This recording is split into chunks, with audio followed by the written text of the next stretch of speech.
Hello students, আশা করি তোমরা সকলে ভালো আছো। অনেক ব্যস্ততার মাঝে আসলে আমি এই লেকচারটা দিতে একটু দেরি হয়ে গেল, বাট দেরি হলেও আমি আসলাম। মাঝখানে অনেকগুলো সমস্যাও ছিল, সেগুলো সব শেষ করে আজকে আবার আমি ব্যাক করলাম লেসন 4 নিয়ে ফার্মাকোলজির। তো আজকে আমরা মূলত যেটা নিয়ে কথা বলতে চাচ্ছি সেটা হচ্ছে যে ফার্মাকোলজির কিছু বেসিক বিষয়, যেমন কিছু মেজারমেন্ট, তারপরে আরও কিছু প্রিকশনস, এই সমস্ত জিনিস নিয়ে। তো প্রথমেই যে স্লাইডটা আমি এখানে রাখার চেষ্টা করেছি সেটা হচ্ছে যে খুব কমন একটা বিষয়, যে হোয়াট ইজ সলিউশন। আমরা কিন্তু এসএসসিতে পড়েছি সকলেই যে সলিউশন কী বা দ্রবণ কী। তো দ্রবণ হতে গেলে দুটো জিনিস লাগে, একটা হচ্ছে দ্রাবক অর্থাৎ সলভেন্ট, আর হচ্ছে দ্রব অর্থাৎ সলিউট। তো সলভেন্ট এবং সলিউটের যে কম্বিনেশন সেটাকে আমরা বলছি দ্রবণ। এবার আমরা চলে আসি সলিউশনে। A solution is a mixture of two or more substance, যেখানে সলভেন্ট থাকবে এবং সাথে সলিউটও থাকবে। এক্সাম্পল অফ সলিউশনস, অর্থাৎ সলিউশন কিন্তু আমরা মেডিকেল যে সমস্ত প্র্যাকটিস আছে সেখানে কিন্তু আমরা প্রচুর সলিউশন ইউজ করি। তো দেখো এখানে কিছু উদাহরণ আমি দিয়েছি, যেমন 50% magnesium sulphate solution, 20% magnesium sulphate solution, 1% lidocaine solution, 2% lidocaine solution, 10% calcium gluconate solution. এই সমস্ত সলিউশনগুলো আমাদের মেডিকেল প্র্যাকটিসে খুব কমন, এবং তোমরা যখন কাজ করা শুরু করবে দেখবে যে এগুলো তোমাদের সবসময় কাজে লাগছে। আচ্ছা, এখন সবচেয়ে সিম্পল যে বিষয়টা সেটা হচ্ছে, বা জানার যে বিষয় সেটা হচ্ছে যে পার্সেন্টেজ, সলিউশনের পার্সেন্টেজ বলতে আসলে কী বোঝায়। দেখো এখানে আমরা বলার চেষ্টা করেছি, it refers to concentration of a drug in solution, it usually expressed as, অর্থাৎ একটা সলিউশনে যে পরিমাণ ড্রাগ রয়েছে তার ঘনত্ব কতটুকু সেটা বোঝানোর জন্যই আমরা এটা ইউজ করি পার্সেন্টেজ। এবং কীভাবে এটা করি, ম্যাস ইন গ্রামস, অর্থাৎ যদি আমি কোনো সলিউটকে নেই, অর্থাৎ কোনো দ্রব্যকে নেই বা কোনো পদার্থকে নেই, সেইটা আমি গ্রামে নেব। পাশাপাশি হচ্ছে কী করবো আমরা, টোটাল ভলিউম ইন এমএল, অর্থাৎ যেই পরিমাণ সলভেন্টের মধ্যে মিশাবো সেটাকে আমি নেব এমএলএ, সাথে যদি 100 অ্যাড দিয়ে গুণ করি আমি, তাহলেই হয়ে যাবে পার্সেন্টেজ। ফর এক্সাম্পল দেখো, 50% সলিউশন অফ ম্যাগনেসিয়াম সালফেট যদি বলি, তাহলে 10 গ্রাম ম্যাগনেসিয়াম সালফেটকে যদি 20 ml পানির সাথে বা জলের সাথে আমি মেশাই, তাহলে যে সলিউশনটা হবে সেটা হচ্ছে 50%। আবার যদি 10 গ্রাম ম্যাগনেসিয়াম সালফেটকে 10 ml পানির সাথে মিশাই এবং তাকে যদি 100 দিয়ে গুণ করি, তাহলে যে পার্সেন্টেজটা হবে সেটা হচ্ছে 100%। তার মানে প্রতি ml এর সাথে প্রতি গ্রাম যদি থাকে তাহলে সেটাকে আমরা বলছি 100%, আর সেইভাবে রেশিও কমতে থাকবে, তখন পার্সেন্টেজটাও কমে যাবে। যেমন 10% ক্যালসিয়াম গ্লুকোনেট ইঞ্জেকশন যদি আমি বলি, তাহলে 1 gram calcium gluconate 10 ml sterile ওয়াটারের মধ্যে রয়েছে, সেটাকে আমরা বলছি 10%। ক্লিয়ার? খুব সিম্পল। আচ্ছা, এখন যখন তোমরা কাজ করতে যাও হাসপাতালে বা মেডিকেল প্র্যাকটিসে যখন আমরা যাই, তখন কিছু জিনিস আমাদেরকে খুব কেয়ারফুলি লক্ষ্য রাখতে হবে। সেগুলো কি কি? Check the level of the following 4 things. 4টা জিনিসের লেভেল আমাদেরকে মাথায় রাখতে হবে। সেগুলো কি কি? নেম অফ দ্য মেডিসিন, অর্থাৎ যেই মেডিসিনটা আমি দিচ্ছি সেই মেডিসিনের নামটা কি। The number of CC, CC হচ্ছে কিউবিক সেন্টিমিটার আর এমএল ইন দ্য ভায়াল, অর্থাৎ ভায়ালের গায়ে কত এমএল লেখা রয়েছে বা কত সিসি লেখা রয়েছে সেটা আমাকে কনফার্ম থাকতে হবে। কি পরিমাণ মেডিসিন রয়েছে, দ্য অ্যামাউন্ট, এবং এক্সপায়ারি ডেট। এই 4টা জিনিস আমাকে খুব ভালো করে মাথায় রাখতে হবে। প্রথমে কি, মেডিসিনের নামটা কি, অর্থাৎ জেনেরিক নামটা কি, সাথে কতটুকু রয়েছে এবং কি পরিমাণ রয়েছে এবং কতদিন মেয়াদ। এই 4টা জিনিস আমাদেরকে খুব কেয়ারফুলি দেখতে হবে। এরপরে চলে আসুন, খুব কমনলি আমরা কিছু অ্যান্টিবায়োটিক ইঞ্জেকশন বিভিন্ন ওয়ার্ডে দেখতে পাই। তো সেগুলো যদি আমরা দেখি একটু কমনলি ইউজ করা হয় যেগুলো, তার মধ্যে এমপিসিলিন পাউডার ফর ইঞ্জেকশন রয়েছে, 1 গ্রামের এমপিসিলিন পাউডার ফর ইঞ্জেকশন রয়েছে, 500 মিলিগ্রামের জেন্টামেসিন ইঞ্জেকশন রয়েছে, মেট্রোনিডাজল ইঞ্জেকশন রয়েছে, অ্যামক্সিসিলিন অ্যাভেলেবল আছে বাজারে, হাসপাতালে, তারপরে ইভেন সেফটিএক্সনও অ্যাভেলেবল। তো এরকম অসংখ্য অ্যান্টিবায়োটিক আমরা দেখতে পাই। If the medicine is a powder, it has to be made into liquid, অর্থাৎ কোনো একটা মেডিসিন যদি পাউডার ফর্মে থাকে তাহলে সেটাকে অবশ্যই লিকুইড করতে হবে, তা না হলে তো এটা গ্রহণ করা যাবে না। Always use sterile saline or sterile distil water depending on medication. এবং আমরা যে স্যালাইনগুলো ইউজ করব অর্থাৎ অথবা যে ডিস্টিল ওয়াটারটা ইউজ করব সেটা অবশ্যই কী হতে হবে, স্টেরাইল অর্থাৎ বিশুদ্ধ হতে হবে, কোনো রকমের ব্যাকটেরিয়া বা এরকম কোনো কিছু যেন সেখানে না থাকে। Using a needle or syringe and sterile liquid to the ভায়াল containing the powder. তার মানে এখান থেকে একটা জিনিস পরিষ্কার যে আমরা যখন কোনো অ্যান্টিবায়োটিক ইঞ্জেকশনের জন্য তৈরি করব অর্থাৎ পাউডারকে কোনো একটা লিকুইডের সাথে মেশাবো, তাহলে সেই লিকুইডটা বা ওয়াটারটা অবশ্যই যেন স্টেরাইল হয়, যাতে করে ইঞ্জেকশন দেওয়ার জন্য সেটা অ্যাপ্রোপ্রিয়েট হয়। এবং অবশ্যই সেই ইঞ্জেকশন দেওয়ার জন্য আমাদের কী করতে হবে, ডিসপোজেবল সিরিজ অথবা appropriate series, sterile series use করতে হবে। এবার চলে আসি আমরা অ্যান্টিবায়োটিকের ডোজের ব্যাপারে। এখানে কিছু কথাবার্তা বলা হচ্ছে, যেমন ধরো some antibiotics are dosed according to the weight of the patient, অর্থাৎ রোগীর ওজনের সাথে ডোজের একটা রিলেশন রয়েছে, যেমন ধরো gentamicin. Other antibiotics are given in the same dose no matter what the weight of the patient. আচ্ছা, আর কিছু কিছু অ্যান্টিবায়োটিক রয়েছে যেগুলো হচ্ছে পেশেন্টের ওয়েটে কিচ্ছু যায় আসে না, পেশেন্টের ওয়েট যতই হোক না কেন আমরা সেম ডোজই দেবো। যেমন অ্যাম্পিসিলিন আছে, মেট্রোনিডাজল আছে, যদিও মেট্রোনিডাজল অ্যান্টিবায়োটিক নয়, এটা অ্যান্টি প্যারাসাইটিক ড্রাগ। আচ্ছা, in case of children dosing of drugs depends on body weight and it must be appropriate. তবে শিশুদের ক্ষেত্রে এই ডোজের ব্যাপারটা বডি ওয়েটের সাথে রিলেটেড এবং সেটা অবশ্যই অ্যাপ্রোপ্রিয়েট হতে হবে। আচ্ছা, এবার চলে আসি থেরাপিউটিক রেঞ্জ। এটা একটু আমাদের বোঝা দরকার। It is the difference between the minimum effective plasma concentration and the toxic concentration. অর্থাৎ প্লাজমাতে একটা ড্রাগ যতটুকু থাকলে তার থেকে আমরা কোনো ভালো বেনিফিট পাবো, সেটা সাথে যেই পরিমাণ থাকলে শরীর ক্ষতিগ্রস্ত হবে, সেটার যে পার্থক্য সেটাকে আমরা বলছি থেরাপিউটিক রেঞ্জ। অর্থাৎ আমি সর্বনিম্ন কতটুকু দিব এবং সর্বোচ্চ কতটুকু দিতে পারবো, এর মাঝখানে যে ডিফারেন্সটা, এটাকেই আমরা বলছি থেরাপিউটিক রেঞ্জ। খুব সিম্পল জিনিস এবং সহজভাবেই সকলে পড়ার চেষ্টা করবে।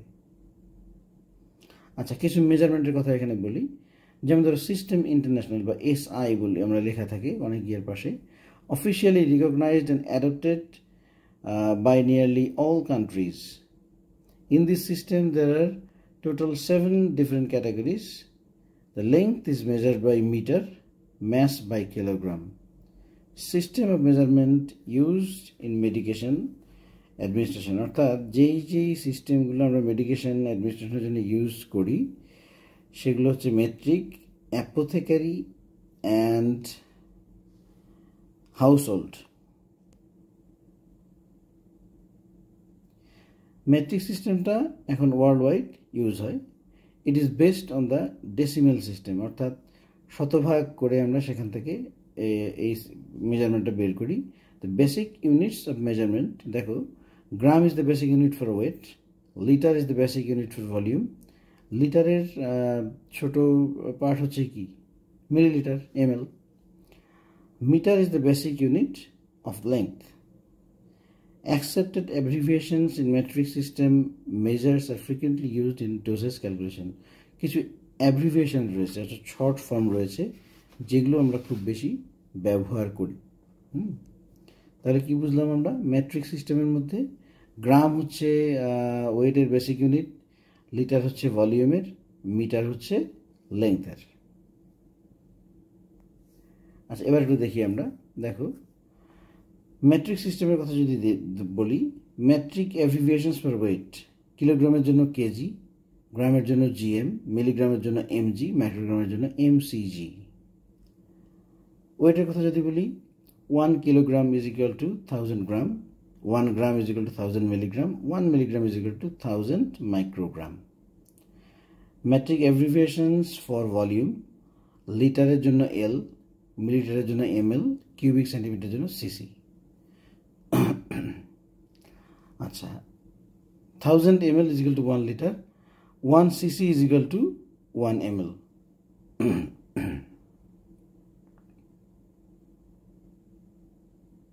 আর অ্যাপোথেকারি সিস্টেম যেটা, এটা বেসিক্যালি ব্রিটিশরা ইউজ করে। It uses grains, drams, ounces as unit of weight. এখানে অ্যাব্রিভিয়েশন হচ্ছে গ্রেইন, ড্রাম, আউন্স।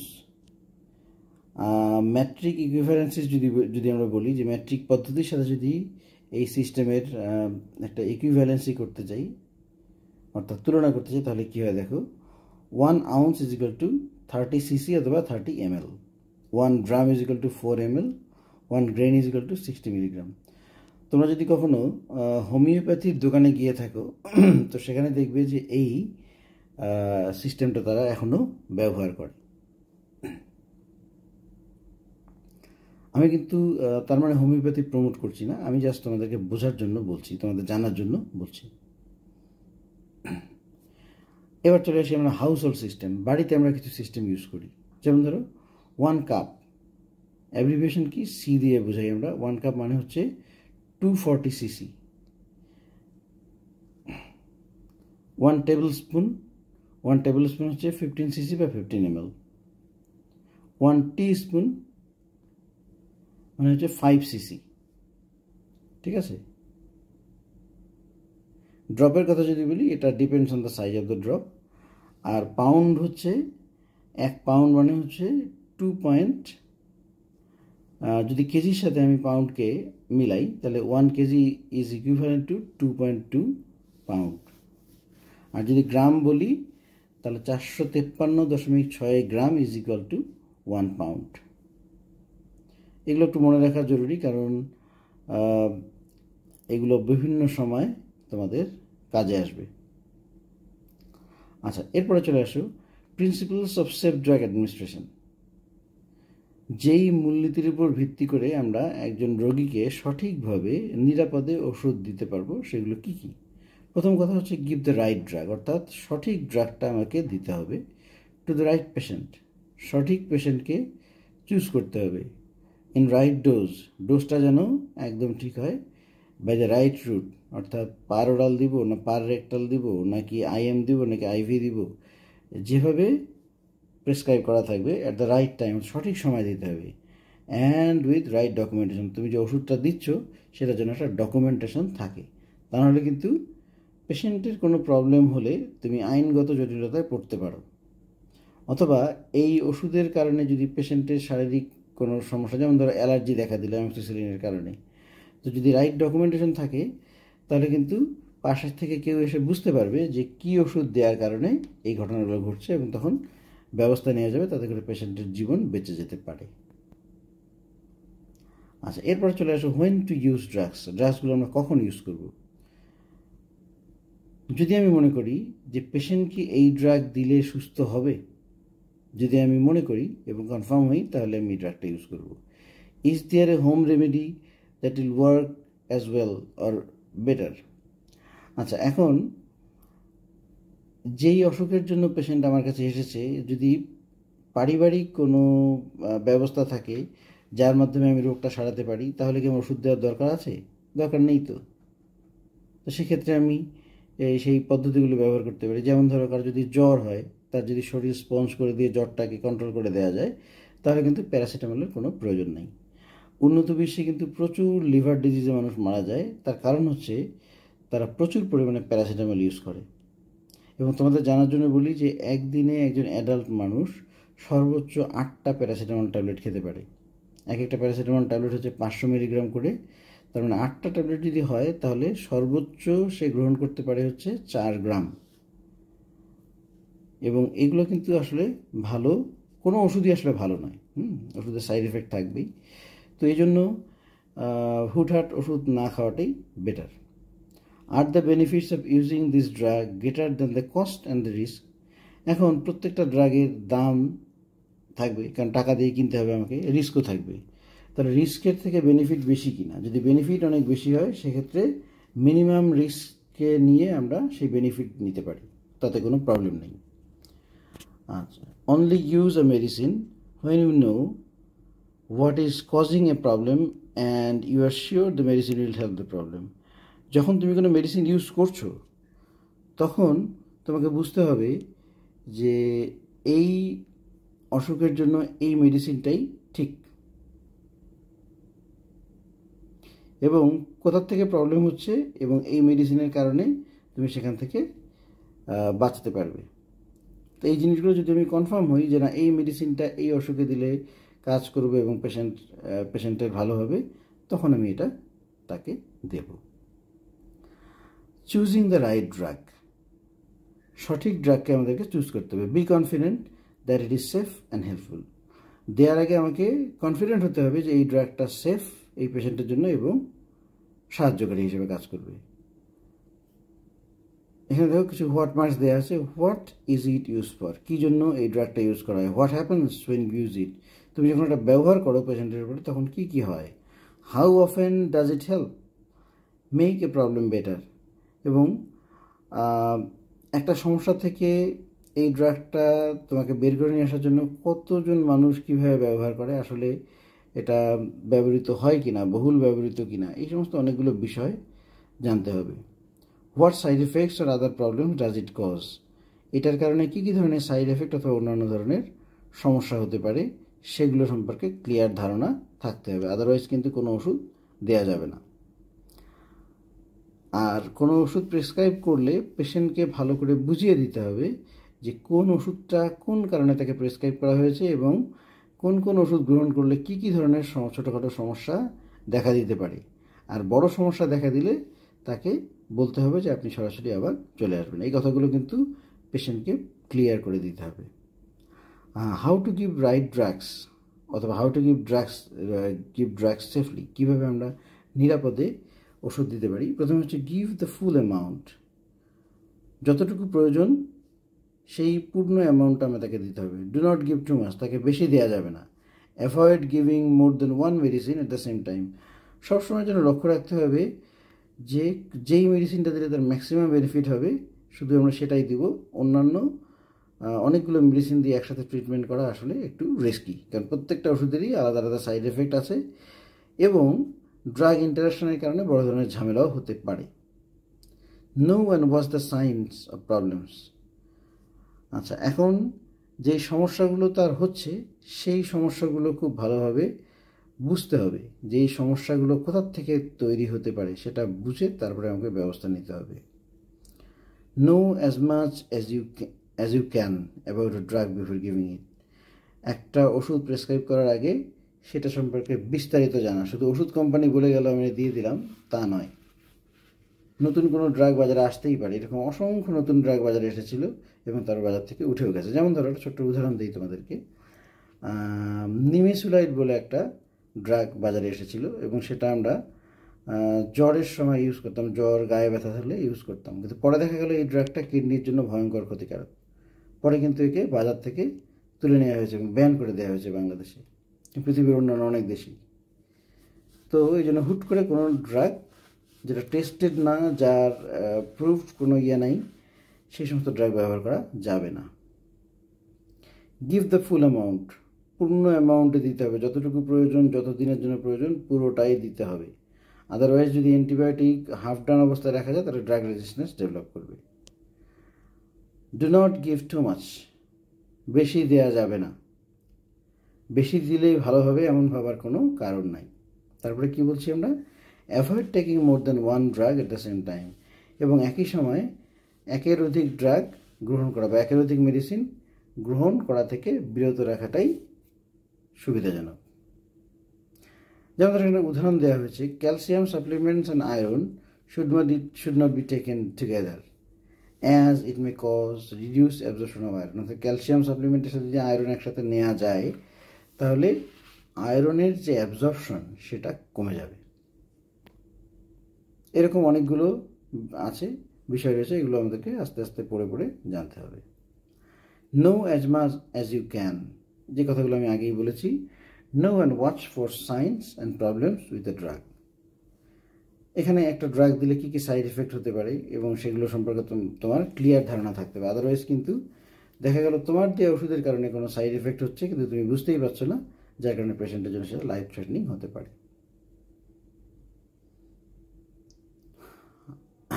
আচ্ছা, এরপরে আমরা চলে আসি, দেখো একটা উদাহরণ দিই, signs of magnesium sulphate toxicity.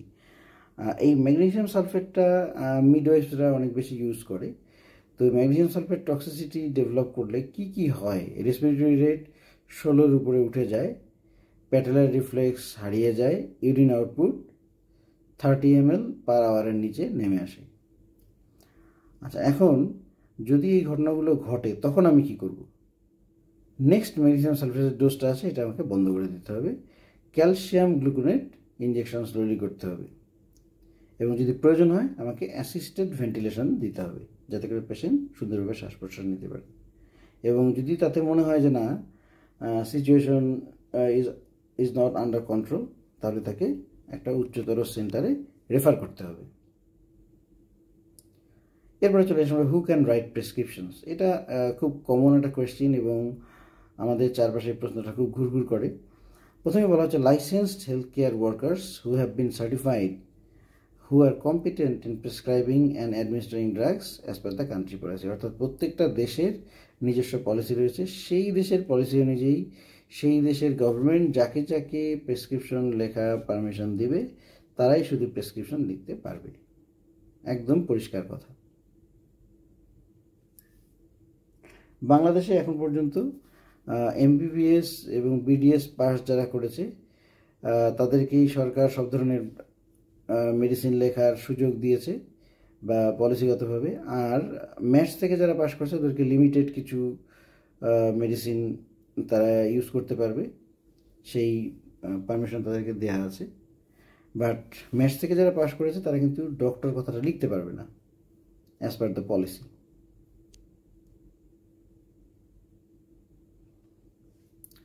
আচ্ছা, এরপর চলে আসো প্রিভেন্টিং প্রেসক্রিপশন এরার্স।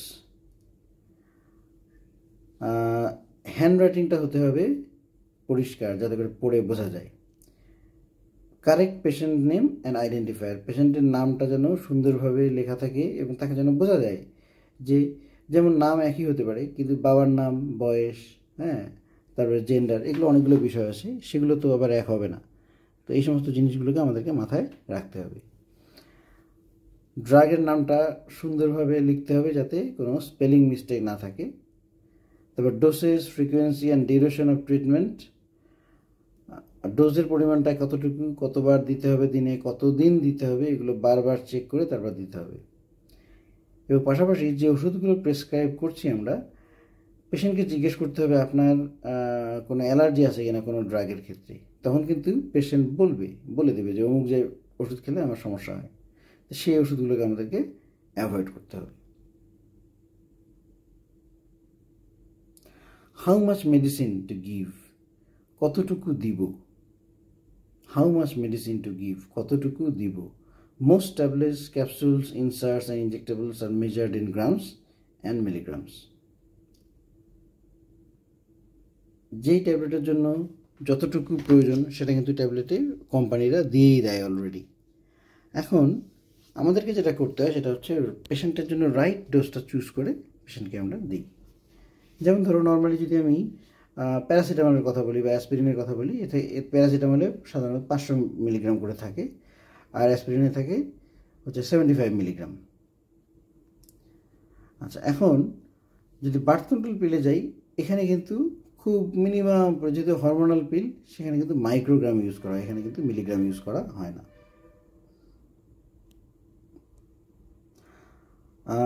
আজকে আমার মনে হয় যে এইটুকুই থাক, কারণ একবারে অনেক হয়ে গেলে তখন আর মাথা কাজ করবে না। তো তোমরা এটুকু খুব ভালো করে পড়ো। আমি নেক্সট লেকচারটা পরশু দিন আপলোড করব, ঠিক আছে? তো আজকের জন্য ধন্যবাদ সকল।